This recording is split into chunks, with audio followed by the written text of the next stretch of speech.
mentioned ecofascism, and I think that's really interesting because I took a trip to Nicaragua, and there's all this like eco-sustainability, this and that kind of marketing for the tourist industry while they were, perpetuating slave labor, and it was this friendly fascism with a green thumb, and I thought it was so... I thought it was a marker of where things are going to go, and because you mentioned ecofascism, I'm wondering if you could just describe that a little bit more.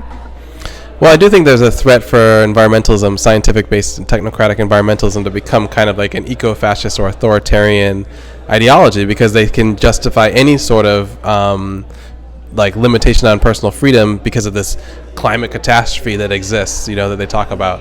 And so I think that's why it's so important that the scientists are in charge of the environmentalist movement, because I think that the scientists lack a kind of humanity that tends towards authoritarianism. It's a danger.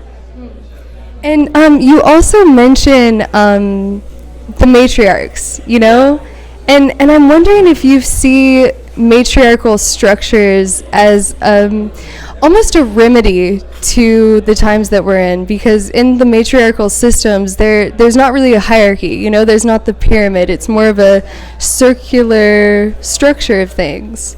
Yeah. And so I'm wondering, do you see that as a remedy for the future? Well, I definitely think that, a women's social movement is one of the revolutionary possibilities. I can imagine that we would wake up one day, there would be women protesting in the streets, and that it would spread globally very quickly.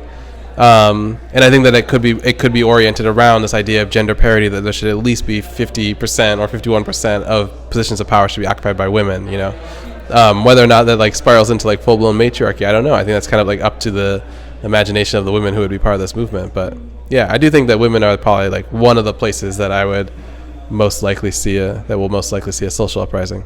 Interesting. And so for all the activists out there that spend so much time and so much energy and put so much of their heart into their communities and what they do, whether they're, consciously present or not, their heart is in it, and they may be in these institutions or these organizations that you've recognized as being set up for failure. What would you say to the people that really do genuinely care and want a better future in this world?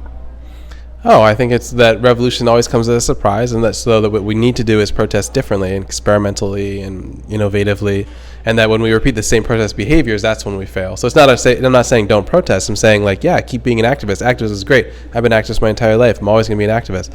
But instead, what we need to do is we need to innovate new forms of social protest that will actually create a revolutionary situation, rather than just becoming social marketers and all those kind of other problems. Yeah. Great. Thank you so much, Kayla Moon with Micah White. All right. Thanks for having me on.